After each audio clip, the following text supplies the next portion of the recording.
Welcome to the deep dive. Today, we're getting into something really interesting in watches. It's about like how you can be part of that exclusive watch vibe, but without needing the huge budget. We're looking at a collaboration that's super clever, talking to collectors without, well, shouting about its big name inspirations. Exactly. We're zoning in on the Timex the second IYKK Smurf watch. And we're going to unpack some surprising bits about its design, how clever it is, and why people love it, all based on a really detailed article looking at its history, the features, all those smart little knots. Okay, so our mission today, unpack how this series blends being affordable with being genuinely cool, like insider cool, and how it just offers some real watch fun. Right, let's get into it. This whole IYKK idea, it's Timex collaborating with the French artist Romaric Andre, goes by Seconde.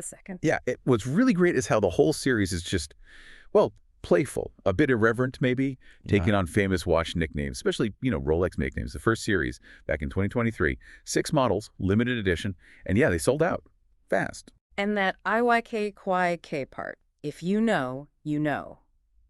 That's key, isn't it? The fact they don't actually name Rolex or the nicknames, is that just like lawyers being careful? Or is there more to it? What's the cleverness there? Oh, it's definitely clever. I mean, yes, almost certainly legal stuff involved. You know how protected brands are, superheroes, Coke, whoever. They guard those trademarks fiercely. But Timex and Second, they sort of lean into that limitation. It becomes part of the joke almost, a wink to people who get it. But basically it says, we can't say it, but you know what we mean. And it highlights that, hey, nobody owns the color blue, right? Or a cartoon mushroom. Yeah. It's smart. It makes you, the person wearing it, feel like you're in on the secret, part of the club.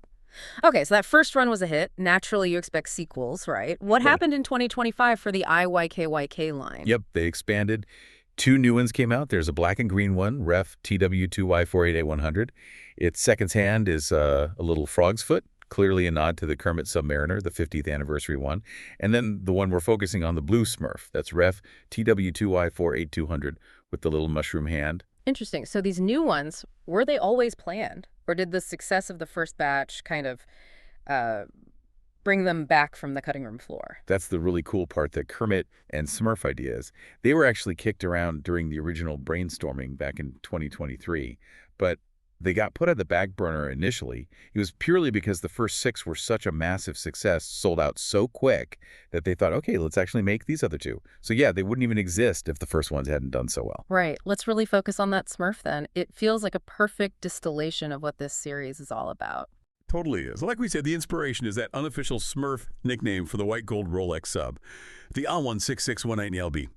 And when you look closely, the tribute is just, well, it's fun. The second hand, for starters. That red and white mushrooms, a direct nod to where the Smurfs live in the comics. Instantly recognizable, if you know. Then the dial bright blue, silver print, very much echoes that Rolex. But here's a key difference from a normal Q Timex. It's time only. They took out the day and date window at 3 o'clock, makes it look cleaner, more symmetrical, and the bezel. It's all blue, and it's a much brighter, punchier blue than you usually see on a Q Timex navy bezel. Really drives home that Smurf idea. It's bi-directional, 12-hour insert, anodized aluminum. Standard stuff there. The case is that familiar angular stainless steel Q-shape. Domed acrylic crystal on top gives it that vintage feel. You've got a simple push-pull crown, screw-on case back, but with that really handy battery hatch, you don't need tools, which is great. And 50 meters water resistant, same as the rest of the IYKYK watches. Oh, and lume the hands and markers glow green in the dark, look white during the day. Dimension-wise, it's pretty much standard Q Timex territory. 38mm cross, about 45mm lug to lug. Sits about 11.5 millimeters high, maybe 12.5 millimeters if you count the battery hatch bulge. Weight is around 95 grams with the bracelet, so pretty light, feels just like the others on the wrist. And for collectors, the case back is engraved. Limited edition number out of 1,075 pieces for this Smurf. So a slightly bigger run than the original 500 per model. Okay, looks are one thing, but what's actually making it tick? You said it's based on the Quartz Q Timex platform, but there's a twist with the movement. Exactly right. They use a Seiko caliber VH31 quartz movement. Now, this is interesting. People might know Seiko's Mega Quartz chronograph movements, the VK series. This VH31 isn't that. It's a traditional quartz movement, time only. And this is the cool bit, the motor driving the second's hand makes it tick 4 times per second. So it looks like it's sweeping, like a mechanical watch. Huh. So why does that matter? A sweeping second's hand on these kind of fun, cartoonish designs, does it really make a difference? I think it does. It makes the movement of that little mushroom image much smoother, more fluid, less, stuttery. than a 1 tick per second quartz. It just feels a bit more premium, a bit more special. It elevates the whole experience, makes it feel less like a cheap quartz watch and more like a thoughtful limited edition. It adds to the charm, definitely. Battery life is maybe the only slight downside, about 2 years on a standard 371 cell. But like I said, that battery hatch is super easy. You can swap it yourself in like a minute. No watchmaker needed. Makes sense. What about the bracelet it comes on? Ah, yes, the bracelet. That sort of vintage style steel bracelet. Flares out to 22 millimeter where it meets the case, gives it that integrated look, then tapers down to 16 millimeter. Sizing is done with this simple sliding latch mechanism. No fiddling with links, which is easy. It definitely has a retro look.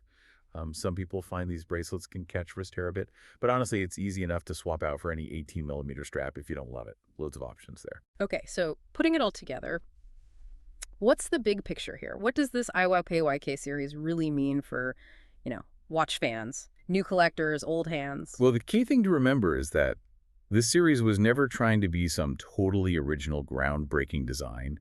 That's not the point. Its whole reason for being is to be a fun, kind of cheeky, lighthearted nod to some super famous, often super expensive luxury watches. It's about accessibility and, well, humor. And that price point is a huge part of the accessibility, right? Absolutely crucial. These new ones, the Kermit and Smurf, are $249 US. That's actually less than a basic Moon's watch, which everyone knows was a phenomenon partly because it's relatively affordable. So this price lets basically anyone, whether you're just starting out or you've got a safe full of high-end stuff, just have some fun. Grab an irreverent take on a watch icon without breaking the bank. Maybe at the fun version of a watch you admire but can't or won't buy. It really is a great mix. Clever design, not too serious, affordable price, and that if you know feeling. This whole Timex second thing is just a really fun corner of the watch world to explore. It definitely is. And, thinking about its success, in fact, they already brought back those shelved ideas, it does make you wonder, this could maybe be the end of this particular chapter for the IYKYK series. Maybe the collaboration moves in a totally different direction next. It's possible. Which leaves us with a thought for you, the listener. Thinking about other iconic watches, maybe ones that are hard to get or super expensive. What designs out there deserve this kind of clever, affordable IYKYK treatment? What little details would you love to see get a playful, second-to-second style twist in whatever comes next? Something to think about.